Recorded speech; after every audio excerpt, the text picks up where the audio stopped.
Oi, pessoal, sejam mais uma vez muito bem-vindos e bem-vindas ao Fortinet Brasil Podcast. A gente está conversando hoje com o Wellington Capitani, CISO da Zamp, que é a operadora das redes Burger King e Popeyes. E a gente tinha tanta coisa para falar que a gente dividiu a conversa em 2 episódios para não ter que deixar nada de fora. Então, na primeira parte da nossa conversa, nós falamos sobre investimentos em cibersegurança. O Wellington compartilhou aqui com a gente a experiência que ele tem no setor de varejo. E falamos também sobre a importância da conscientização de todas as áreas da companhia quando o assunto é cibersegurança. Se você não viu ou ouviu, corre lá depois para conferir no nosso canal do YouTube ou escutar na sua plataforma de podcast preferida. Wellington, obrigada por estar com a gente hoje, por continuar aqui com a gente nessa segunda parte do nosso episódio. A gente falou sobre investimento, né, anteriormente, e agora eu queria aprofundar um pouquinho mais na parte de recursos, né? Então, aqui entrando tanto os recursos tecnológicos como humanos, né? Então, assim, o que seria, a gente pode dizer, né, tipo a estrutura ideal versus a estrutura que a gente tem para se trabalhar, né? Como que você vê essa questão, né? O que seria, né, uma estrutura ideal para trabalhar, né, principalmente no setor de varejo, no setor de restaurantes, e como parcerias com empresas de tecnologia, né, podem ajudar, né, a suprir essas necessidades, né, e ajudar nesse desafio. Boa, perfeito. Eu acho que ninguém fala assim, cara, eu tenho o time ideal, né? Sempre eu quero uma posição nova, eu sempre preciso, né, de uma tecnologia nova, né? Isso é muito normal para a área de segurança porque a gente acaba precisando conhecer um pouco sobre todas as áreas de tecnologia. Eu não sou o cara de arquitetura, mas eu preciso conhecer de arquitetura. Não sou o cara de banco de dados, mas a gente precisa conhecer sobre banco de dados, né? Então é muito comum a gente ver, sempre querer uma nova posição, sempre querer uma nova tecnologia. Eu não acredito que exista uma estrutura ideal, né? Mas eu acredito muito que exista um equilíbrio, né? Onde a gente entenda a demanda de negócio, né? Quais são os objetivos de negócio, qual que é o apetite ao risco? Eu falo aqui que eu não gosto muito dessas expressões prontas, né? Mas o apetite ao risco da companhia ela é importante para que a gente consiga definir quais são os recursos, tanto de pessoas quanto tecnológicos que a gente necessita, né? E aí, indo nessa linha, hoje, por exemplo, né, na Zamp a gente tem um tamanho razoável, pensando nos outros times de tecnologia, mas mesmo assim a gente mesmo entende que não é o ideal, né? Porque eu não consigo alcançar alguns lugares que eu gostaria de alcançar, né? Na Zamp a gente trabalha no modelo ágil, então a gente trabalha por squads e eu tenho áreas que são estruturantes, né? A minha área de segurança da informação ela é uma área cross que pega tanto as squads quanto a área estruturante. Então, imagina que a gente trabalha ali com mais ou menos 16 squads dentro da companhia. Então, eu teria que ter uma pessoa, um recurso dentro de cada squad. Ou, ao menos, né, ter um recurso a cada 2 squads. E aí a gente tem que fazer essa conta. Então, nesse sentido, né, a gente acaba sempre pensando que precisa mais, né? Quando, na verdade, a otimização, né? Entender quais são as responsabilidades, quais são os papéis que a gente tem dentro de determinada squad, dentro de determinado time, dentro de determinada situação, faz com que a gente consiga ser mais produtivo. Então, nessa linha, assim, a gente conta, de fato, com parcerias, né, com as áreas de tecnologia, com as áreas de negócio, para que nós sejamos envolvidos nos momentos que nós precisamos estar, né? Eu não preciso estar envolvido no desenvolvimento ou numa release da nossa aplicação desde o princípio. A gente está lá na reunião para falar o que vai ser feito. E aí a gente entender, poxa, peraí, a gente vai ter que atuar aqui, vai ter que atuar ali, né? A ideia de Security by Design. Mas a gente não precisa estar na squad, participando de todas as reuniões a todo momento, enquanto a gente ainda não tem uma tarefa atribuída, né? Então, nesse sentido, a gente foi fazendo essas otimizações para que a gente consiga ser mais produtivo ao longo do tempo, né? E aí, quando a gente vai falar de parceria, assim, existem empresas como a Fortinet que são focadas em melhorar a nossa vida, né? Cara, tá ali, tem as melhores pessoas, né? Pensam nos ataques mais mirabolantes que estão acontecendo, o que é, tipo, de mais novidade em relação ao ataque, qual que é a maior novidade em relação à defesa. Então, assim... Antecipa, né, algumas situações. Nos ajuda muito nessa nessa batalha, né, que existe, né, entre ser atacado e se defender, né. E aí, quando a gente pensa nessas parcerias, assim... Hoje tem um monte de serviço, né? Você pega lá, tem tipo, tem MDR, tem MSSP, tem um monte de coisa, né? Quando eu era analista, quando eu fui consultor, era SOC. Aí tudo tava dentro do SOC. Uhum. Hoje divide tudo. O cara de resposta a incidente tá dentro do CSIRT. O cara de monitoração tá dentro do SOC. O cara de administração dos equipamentos está dentro da MSS. Aí tem o fabricante que nos ajuda ali com essa nova célula de MDR. E assim vai, né? Tem diversas situações aqui que a gente pode, né, explorar. Então, a primeira coisa que eu sempre falo pro pessoal, assim, gente, no mínimo, pra gente ter uma noite de sono mais tranquila, é deixar tudo atualizado, né? Vamos deixar tudo atualizado. Cara, saiu uma release do fabricante que está corrigindo um bug, que está corrigindo uma vulnerabilidade, vamos aplicar, né? Isso ajuda muito. É óbvio que para fazer isso a gente precisa de recursos, né? Tanto de pessoas quanto de tecnologia. E também parcerias, né? Pensa que quando a gente vai nessa linha, a gente está estendendo o time de segurança para dentro de outros times. Então, a pessoa lá de infraestrutura, por exemplo, que vai acabar aplicando um patch, que vai acabar corrigindo uma vulnerabilidade que foi identificada, ela acaba se tornando um embaixador de segurança da informação dentro do time dela. Então, a gente identificar essas pessoas dentro de cada time foi muito importante para nós, né? Porque daí, de fato, a gente tem uma pessoa lá que está pensando em segurança mesmo quando a gente não está chegando naquele time, né? Naquele momento. E essas parcerias que a gente tem, tanto na parte de tecnologia quanto na parte de serviços, né? Elas são importantes para colocar tudo aquilo que é operacional. Quando a gente pensa em serviços, né? Tudo aquilo que é operacional, que tem uma repetição, que acontece no dia a dia, a gente acaba passando ali para esses serviços, e esses serviços eles vão nos ajudando. Quando a gente tem situações como uma resposta a incidente, ok, que a gente precisa ter de fato uma interação muito próxima, o parceiro ele precisa conhecer do nosso negócio, precisa conhecer do nosso ambiente para conseguir nos ajudar. Mas o dia a dia operacional ele é muito mais simples e a gente consegue só passar, né? Cria os casos de uso, passa, a galera, né? Os nossos parceiros, eles acabam respondendo. Quando eu entrei na Zamp no passado, a gente tratava os nossos parceiros como fornecedores. E eu achava, tipo, eu que era um fornecedor de tecnologia, né? Eu saí de uma consultoria para entrar no Burger King na época. Nossa, eu abominava isso, né? Eu ficava olhando e falava assim, cara, eu vivo o seu ambiente talvez mais do que você vive, né? Então, eu não posso ser tratado somente como um fornecedor. Então, eu trouxe essa cultura para dentro do time de segurança desde 2018, que todas as pessoas que têm interação com o time de segurança é um parceiro. E aí, para mim, assim, é fundamental que a gente tenha essas trocas, que a gente tenha parceria de fato, que a gente tenha confiança e boas negociações. É fundamental nessa questão de parceria, boas negociações. Eu não vou exigir do meu parceiro algo que eu não contratei e eu também não quero ter que ficar cobrando ele de algo que eu contratei. Então, é nesse sentido que a gente fala de parcerias dentro da Zamp. E tem funcionado muito bem. A gente tem parceiros muito estratégicos, né? Tanto na parte operacional, que é para nos ajudar ali a desafogar as pessoas internas do time, que estão no dia a dia das squads, que estão no dia a dia do estruturante, né? E que possam se dedicar a isso, né? Então a gente desafoga essas pessoas, coloca isso pro operacional, mas a gente também tem as parcerias que são mais estratégicas. Vou contar uma curiosidade. Em 2018, quando eu entrei na Zamp, né? Às vezes eu vou falar Zamp, às vezes eu vou falar Burger King, porque quando eu entrei era Burger King. E aí a gente adquiriu o Popeyes e viramos Zamp. Quando eu entrei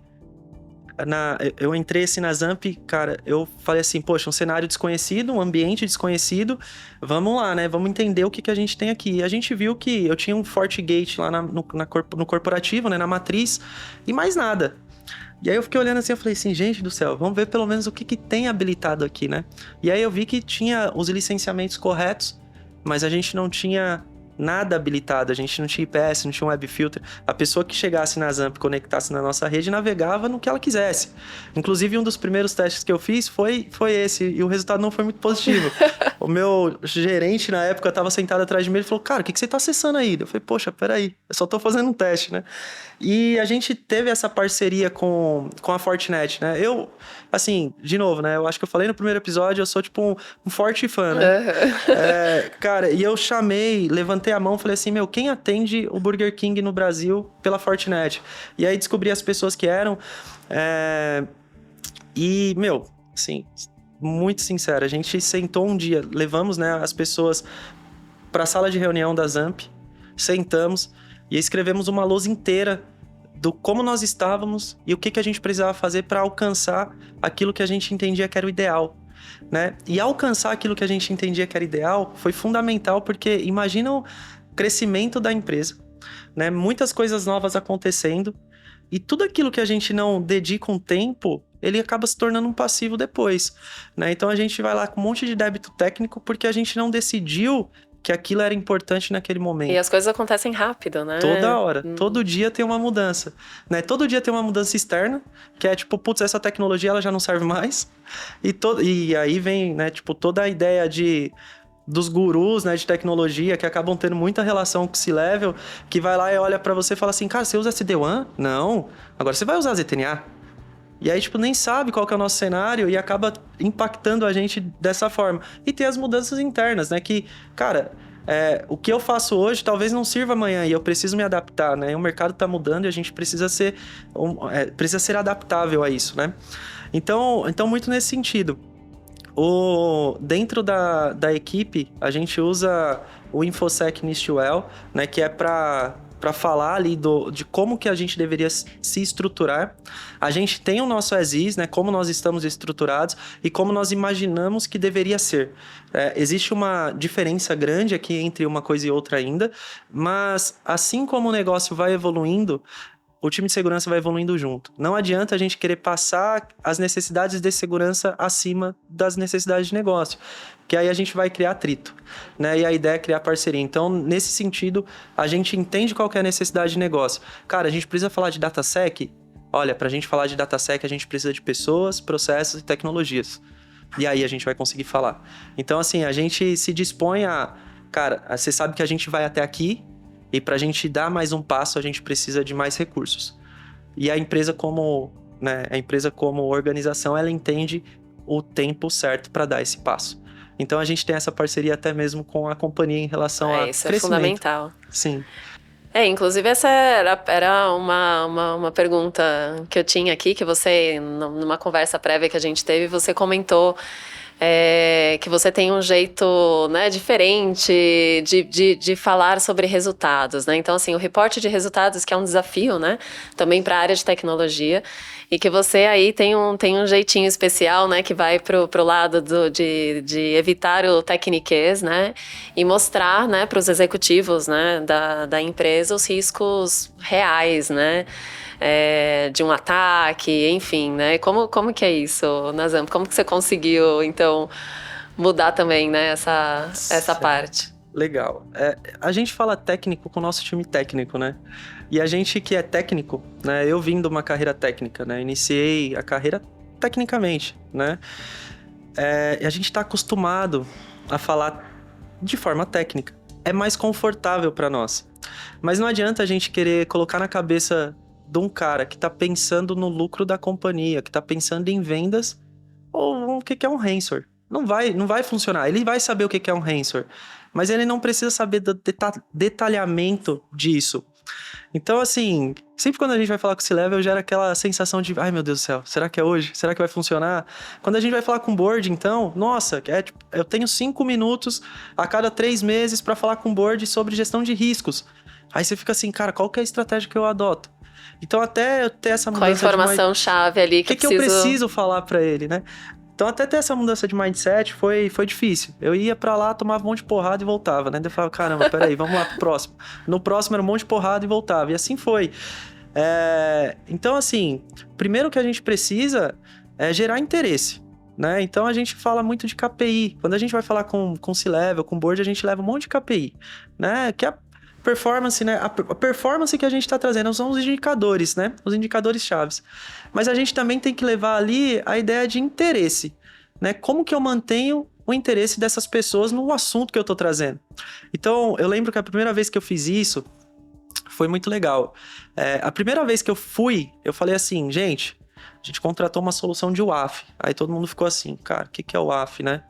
Eu falei, beleza, o WAF vai proteger os nossos ataques na nossa aplicação. Aí todo mundo, ok. Eu falei, pô, entendi. Não adianta eu ficar falando nome de ferramenta. Eu preciso falar o que ela faz. Né? O segundo ponto, assim, que foi muito legal foi... Nessa mesma linha eu falei assim, gente, a gente esse mês, né, no mês passado, na verdade, a gente protegeu... A gente recebeu 50 GB de ataque e não deixou passar nada. E eu fiquei lá do outro lado, assim, esperando, tipo, uma vibração, sabe? Tipo, a galera falar, putz, meu, foi isso. Caramba, 50 GB! O que isso significa pro cara? Não significa absolutamente nada.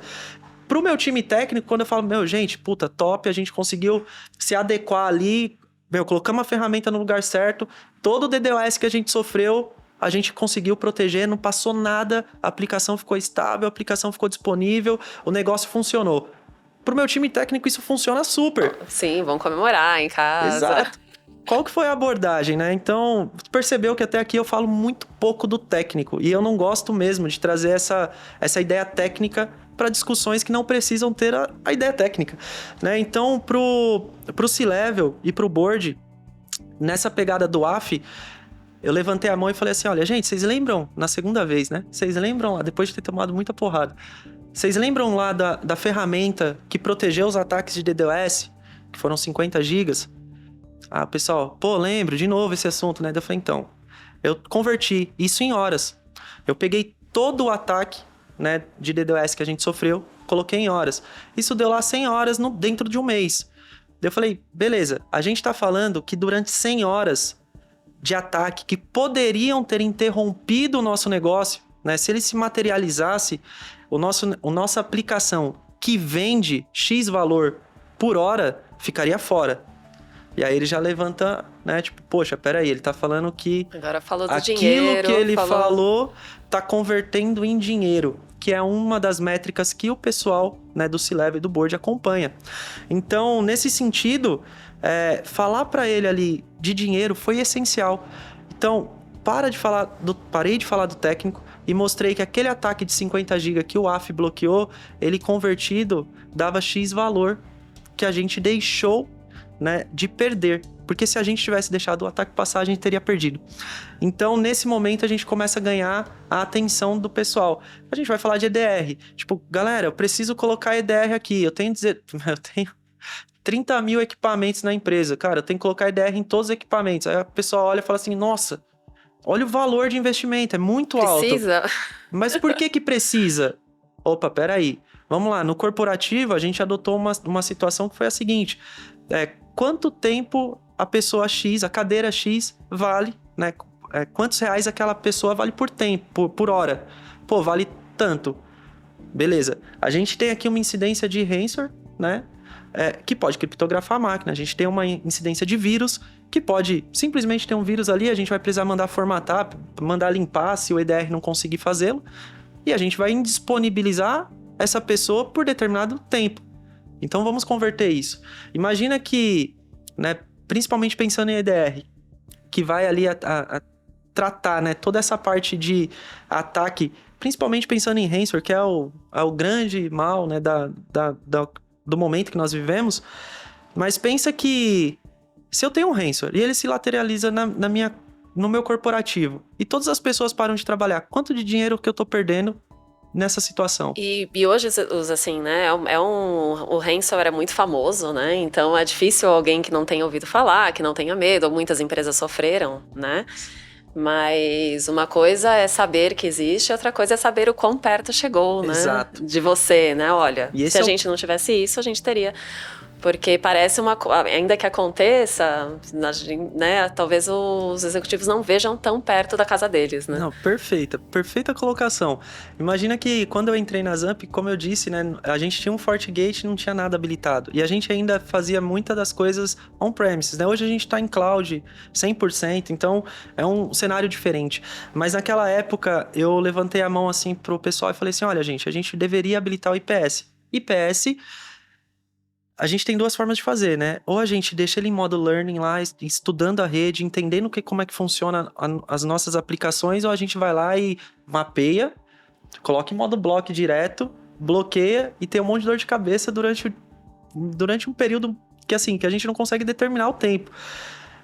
E a gente colocou isso em modo learning, e aí questionamento que eu tive do meu diretor na época foi, mas pra que a gente precisa disso? A gente não sofre ataque. Daí eu falei, não, calma aí, agora a gente vai colocar ele em modo learning e a gente vai ver o que tá acontecendo. Cara, um monte de SQL injection, um monte de ataque, assim, um monte de ataque. E aí eu demonstrei isso na prática, isso em 2018. Não ter visibilidade não quer dizer que não esteja acontecendo. Então, são momentos assim que são muito essenciais, né, dentro desses 5 minutos que a gente tem com o C-Level, dentro desses 5 minutos que a gente tem com o board, que é demonstrar para ele, de fato, tirando esse viés técnico, tem que tirar, não adianta a gente ficar batendo, confrontando, tipo, não, você deveria entender o que é um ransomware, você deveria entender o que é um DDoS. Não, você entende de dinheiro? Eu vou falar sobre dinheiro com você. Você entende de risco? Eu vou falar sobre risco com você. E como que isso se materializa dentro da companhia. Então, esses 5 minutos que a gente tem, eles são de suma importância e a gente deve, né? Eu aprendi isso e eu trago isso comigo. A gente deve falar a linguagem do C-Level. Não tem como ser diferente. Não adianta a gente querer trazê-lo para falar a nossa linguagem, né? Então esse foi o grande pulo do gato, assim, para mostrar os resultados para a companhia, né? Legal. Outra forma de fazê-lo foi colocando ali uma ideia de medição de maturidade, né? Poxa, a gente fez uma medição inicial, a gente estava num patamar, como que a gente vai demonstrando? E aí sim, eu acho que dá para demonstrar com processos, com as ferramentas, saindo um pouco do viés de dinheiro, risco, que é a linguagem que eles entendem, mas colocando ali, ó, tipo, essa ferramenta, mais esse processo, mais essas pessoas habilitaram essa tecnologia pra gente, colocou a gente nesse patamar aqui, dentro de uma avaliação, né, de maturidade de segurança, que foi uma outra forma. Mas a do C-Level, falar a linguagem dos caras é de extrema importância. Sim, com certeza. E Wellington, agora mudando um pouquinho de assunto, né? Você com toda essa experiência, né, que você tem, tanta coisa que você já fez, já conquistou, tantos desafios, né? Estar à frente, né, da cibersegurança, de marcas como Burger King e Popeyes, né? É algo incrível. E a gente, nos bastidores, a gente comentou um pouquinho sobre a sua trajetória, né? Na sua carreira em cibersegurança, em tecnologia. Então, eu queria que você contasse um pouco, dividisse até como forma de inspiração, né? A outros profissionais, incluindo jovens, né? Como você é. Qual seria a fórmula mágica do sucesso em tecnologia, na sua opinião? Bom, vamos lá. Eu sou um cara emocionado, assim, tá? Então eu vou tentar trazer para um lado que não seja tão emotivo para eu conseguir falar. Senão eu começo a me engasgar aqui e vai ser difícil.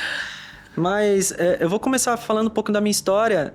Eu tenho 35 anos. Eu nasci numa família bem desestruturada. Assim, bem desestruturada mesmo. Eu fui, para vocês terem ideia, assim, eu fui o primeiro da minha família a fazer o ensino superior, né, a concluir uma faculdade. A minha mãe, ela concluiu o ensino médio, né, o colegial ali quando eu era adolescente, né, ela trabalhava. O meu pai biológico, ele foi comprar cigarro, foi embora, nunca mais voltou. E o meu pai de verdade, ele foi concluir o ensino médio depois eu acho que eu já devia ter uns 25 anos, né, então... Assim, a minha família era desestruturada. Eu lembro de um parente meu falando assim, cara, se um dia você for caixa de supermercado, agradeça a Deus. Não desmerecendo nenhum tipo de profissão, mas eu tive que lidar com essa superação até mesmo dentro da minha própria família, né? Que não acreditava muito que daria certo, né? E aí, nesse sentido, né? tendo que fazer essas ideias, né, de tipo, cara, aonde que eu consigo chegar, né, colocando isso dentro da minha própria cabeça, do meu próprio sentimento, né, até onde eu posso ir. A gente, cara, assim, fui batalhando, trabalhando, comecei trabalhando em loja, shopping, eu trabalhei numa empresa que ninguém conhece, quer dizer, o pessoal novo não conhece, que é a Blockbuster, aluguel de fita, imagina isso. Quem imagina aluguel de fita, né? E nesse sentido, assim, eu aprendi muito cedo que eu precisava estudar. Não tem outra forma de você ter sucesso numa carreira profissional se não for estudando, né? E aí, cara, eu fui me dedicando, não sabia o que eu queria fazer, então comecei fazendo faculdade de administração.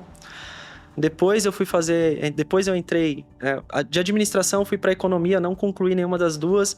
Aí eu falei assim, cara, não dá, eu acho que é tecnologia, deixa eu ir para tecnologia, entender como é que funciona esse negócio. Fui fazer desenvolvimento de sistema, não gostei. Aí eu fui para redes, aí eu falei, putz, legal. Com 35 anos, deu tempo de fazer tudo isso. Cara, eu não concluía nada. Eu era tipo o Zé Ruela, assim, de não fazer nada, sabe? De não chegar até o final, até mesmo por não ter não acreditar em mim mesmo. E aí eu tive numa das empresas que eu trabalhei, eu consegui entrar no mundo corporativo como estagiário na área de administração e eu conheci uma pessoa que já era da área de tecnologia, trabalhava com redes e ela teve um papel importante assim, numa mudança de mindset do que eu queria fazer em relação à tecnologia, né? Ele entrou numa empresa bem grande, falou assim, eu tô aqui em redes, mas, mano, o negócio tá bombando em segurança. Tipo, segurança da informação tá... Isso em 2010, né? Segurança da informação tá, tipo, muito hypado. Cara, vale super a pena. Se você quiser, eu te ensino um pouquinho do que eu aprendi aqui. E aí eu falei assim, beleza. Aí, final de semana, a gente pegou lá 2 equipamentos, né? 2 firewalls, colocamos lá e começamos a mexer. Eu falei assim, cara, que louco, né? Tipo, é muito mais legal do que ficar trabalhando com suítes. Aí você já gostou. E aí eu gostei. E aí eu troquei a minha faculdade para segurança da informação. E aí essa eu fui até o final, né? Não dava para não ter concluído. Temos aqui o Wellington hoje. Exatamente. E aí eu fui até o final, né? Então, nessa ideia, eu tava trabalhando numa empresa que é do varejo, mas ela também é uma indústria, né? Então, assim, a gente estava ali, eu era do faturamento, descobri uma fraude. E aí falaram assim, cara, já estava fazendo faculdade de tecnologia, eu quero que você seja... Como você descobriu essa fraude no sistema, a gente vai implantar um sistema novo, a gente já entendeu que esse não funciona, e eu quero que você seja o nosso QA. Né? Na época não falava-se tanto de QA, mas eu quero que você seja o cara que vai testar os módulos no sistema. Daí eu falei, nossa, top, da hora. E eu fiquei 1 ano. E aí, quando terminou o projeto, implantamos o sistema, funcionou, não tinha mais a possibilidade de fazer aquela fraude. O time de tecnologia me convidou para fazer parte, né, do time. E aí eu entrei, pensando que eu ia entrar em sistemas, eu entrei em suporte. E aí foi quando eu tive um parceiro, assim, de trabalho que falou assim, você gosta do quê? Eu falei, cara, eu estava estudando redes, né? Tenho uma certificação já na área de redes, mas estou estudando segurança e eu gosto de segurança. Daí ele pegou e falou para mim assim, isso em 2010. E aí, gente, Fortinet, hein? Eu tenho certeza, pelo menos na minha cabeça, na minha memória, que o equipamento que chegou dentro de uma caixinha que a gente abriu era um equipamentinho pretinho, bonitinho lá. Era um FortiGate 110C. Todo mundo me corrige falando que é 100C. Mas eu tenho quase certeza que é 110C. E se for 110C, depois vocês arrumam um desse daí, me tiram uma foto, me manda, porque eu quero mandar para todo mundo que fica me corrigindo. E se eu tiver errado, eu assumo minha culpa, tá? E aí, nessa brincadeira... O Anderson, né, que era o meu parceiro lá de trabalho, ele falou assim, cara, vai vir uma empresa para fazer a configuração desse equipamento. Isso daqui é segurança. É segurança em redes, mas é segurança. Você quer participar? Eu falei, poxa, quero. E aí eu conheci a Fortinet, né? Então, o FortiGate foi o primeiro firewall que eu mexi na minha vida. Foi o que me impulsionou a dar o próximo passo. Então, a experiência que eu tive, mesmo que tinha sido pequena, eu tinha aprendido configurar a regra de Firewall e NAT para as coisas de dentro acessar a internet. E foi isso que eu tinha aprendido. Mesmo que com essa experiência pequena no Firewall, eu consegui entrar no Global Crossing. E aí, dali, sim, eu me especializei, tirei as certificações que eu precisava tirar. Na época, só tinha FCNSA e FCNSP, 2011, 12. Eu tirei as certificações, comecei a trabalhar. E aí, cara, foi uma loucura, assim. Atendi vários varejos gigantes da época, Compra Fácil, que eu acho que não existe mais, Ricardo Eletro, meu projeto, assim, que a gente ficava, tipo, boquiaberto, né? Do tamanho. Eu tô falando que eu saí de uma caixinha dentro de um rack para ambientes que tinha FortiGates virtualizados, assim. Eu ficava olhando e falava, cara, conceito de VDOM da Fortinet lá de 2010, 11. Ficava olhando e falava, cara, o que eu tô fazendo aqui? Né? E por que eu falo sempre não desistir? Nessa época, né, eu acabei entrando pro time de segurança na Global Crossing, que era uma empresa gigante, de madrugada. E madrugada era só eu em segurança. E, cada incidente que acontecia, cada chamado que caía, cada telefone que tocava, era uma dor de barriga. Eu falava assim, meu Deus do céu, será que eu vou saber fazer o que eles vão me pedir hoje?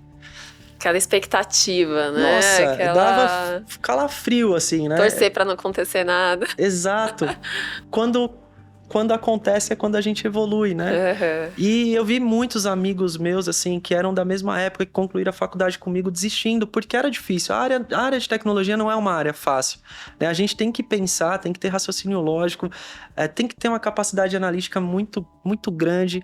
A gente não pode sair tomando ação porque vai impactar o negócio de outra empresa, né? Então, ela é complexa. É uma responsabilidade, né? Uma muito responsabilidade grande. Né? E não desistir veio daí, né? Eu via várias pessoas desistindo, né? Vários amigos meus, assim, que estavam deixando a área de tecnologia e trabalhando com outras coisas. E nesse meio tempo, eu fiquei com vontade de desistir, né? E eu tenho minha mãe, assim, como... Aí, tá vendo? Eu falo que eu sou... Eu sou muito emocionado. Só um minuto. Não, tranquilo. Quando a gente pensa na família, é sempre... É difícil. É sempre assim mesmo, né? Que a inspiração, na verdade, vem dali, deles, né? E ela sempre falava pra mim assim, ó... Vai passar, velho. Não desiste não, porque Continua. Isso daqui é o que vai te condicionar pro próximo passo. E olha só, mano, minha mãe nem estudou, velho. E é muito legal, assim, de pensar nisso. Mas já viu onde você tinha chegado, né? E você viu também aquilo que você gostava, né? As outras faculdades que você fez, não é questão de desistir, né? É questão de testar, né? E ver o que não cabia. O caminho, né? E tanto que a hora que acendeu aí a luz da cibersegurança e você já se interessou, né? E aí foi. E eu comecei a estudar loucamente, assim. Eu falo que durante esse período da minha vida, eu ia pro trabalho, eu estudava no trabalho, eu chegava mais cedo, né? Chegou um momento que eu consegui sair da madrugada, eu fui pro período da manhã, eu chegava mais cedo no trabalho para eu estudar, pegar toda a experiência que a galera tinha, que podia me passar ali. E, chegava em casa, era livro, e lendo, e estudando, e curso. O pessoal levantava a mão lá, a gente tá com voucher aqui pra fazer tal curso. Quem quer? Pô, o El, pode entregar lá pro El, que o El quer. E foi assim. E aí, quando eu saí da Global Crossing, né? Já não era mais Global Crossing, já era CenturyLink quando eu saí, né? Eu entrei na Logicalis, que, putz, era um integrador de um fabricante diferente. E eu entrei lá porque eles tinham um projeto com Supermercado Dia com Fortinet. E eles estavam começando a vender Fortinet. E eu falo assim que, assim como eu, várias pessoas no decorrer da vida tiveram a vida de fato mudada por causa de tecnologia, né? E eu tive por conta de tecnologia, mas basicamente por segurança. E quando eu penso nisso, tipo, o Fortinet faz muita parte, né, dessa mudança que eu tive. E é por isso que eu defendo a marca. Eu sou... As pessoas que conversam comigo sabem, assim, né? Tipo, sempre, quando falam assim, cara, um firewall, eu falo FortiGate. Ah, mas a gente tá vendo fabricante X, fabricante Y. Eu falo, cara, no final vocês vão fechar com o FortiGate. Os caras têm tecnologia, os caras têm preço. Os caras têm boas pessoas lá dentro. Eu tenho um amigo que saiu da Global Crossing, que é o Michel, que tá na Fortinet desde, sei lá, 2008, eu acho, 2010. E tá fazendo as coisas acontecerem, né? Então, aquela ideia que eu passei lá atrás, que é parceria, que é saber que tem a empresa... Estar no dia a dia, saber do negócio. Saber uma empresa que tá se preocupando com tudo que está acontecendo no mundo em relação à tecnologia, a gente encontra aqui na Fortinet, né? Então, é um pouco disso. Assim, a minha carreira até aqui, eu falo que Deus tem sido muito bom pra mim, assim. Eu tenho 35 anos e eu tô à frente de uma marca muito bacana, assim, que eu tenho uma admiração mesmo antes de fazer parte. E é uma trajetória, assim, que teve os seus altos e baixos, mas a persistência... Na época eu não falava de resiliência, né? Mas não desistir pra mim foi importantíssimo e hoje eu entendo que, trazendo essa ideia de não desistir, a resiliência ela é fundamental pra gente seguir, né, no trajeto de segurança da informação. Que legal, Wellington. Bom, não tenho nem palavras, né, pra descrever aí meu agradecimento por você ter compartilhado tudo isso com a gente, né, de ter contado a sua história, e todas as informações, né, que você trouxe da sua experiência profissional. Aí, com certeza isso é muito valioso. Muito obrigada mesmo, viu, pela sua presença aqui hoje. Agradeço muito a oportunidade, de verdade. Adorei estar aqui, assim, poder compartilhar um pouco. Meu LinkedIn tá lá, é Wellington Capitani. Se tiver curiosidade técnica, eu falo técnico também, só não quis trazer aqui. Mas eu tô disponível, eu gosto sim de ajudar as pessoas. A gente tem uma iniciativa muito legal dentro da Zamp. Não posso compartilhar ainda, mas a gente vai fazer quase um Cyber Academy. E aí a gente tá vendo como trazer isso pro público. Trazer para eles né, para as pessoas que têm poucas oportunidades, trazer exatamente a mesma oportunidade que eu tive em segurança da informação, seja dentro da companhia, seja fora dela. É um mundo que traz bastante benefício e ele é bem recompensador, assim. Todo o esforço é muito recompensado nesse universo. Que legal, Wellington. Brigadão, tá? E a todo mundo, então, que acompanhou não uma, mas as duas partes desse bate-papo, meu muito obrigada. Foi uma conversa muito inspiradora, com muitas informações. Então, não deixe de curtir, comentar, compartilhar com todo mundo que possa se interessar. Essa interação com vocês é muito importante pra gente. Tchau, até a próxima.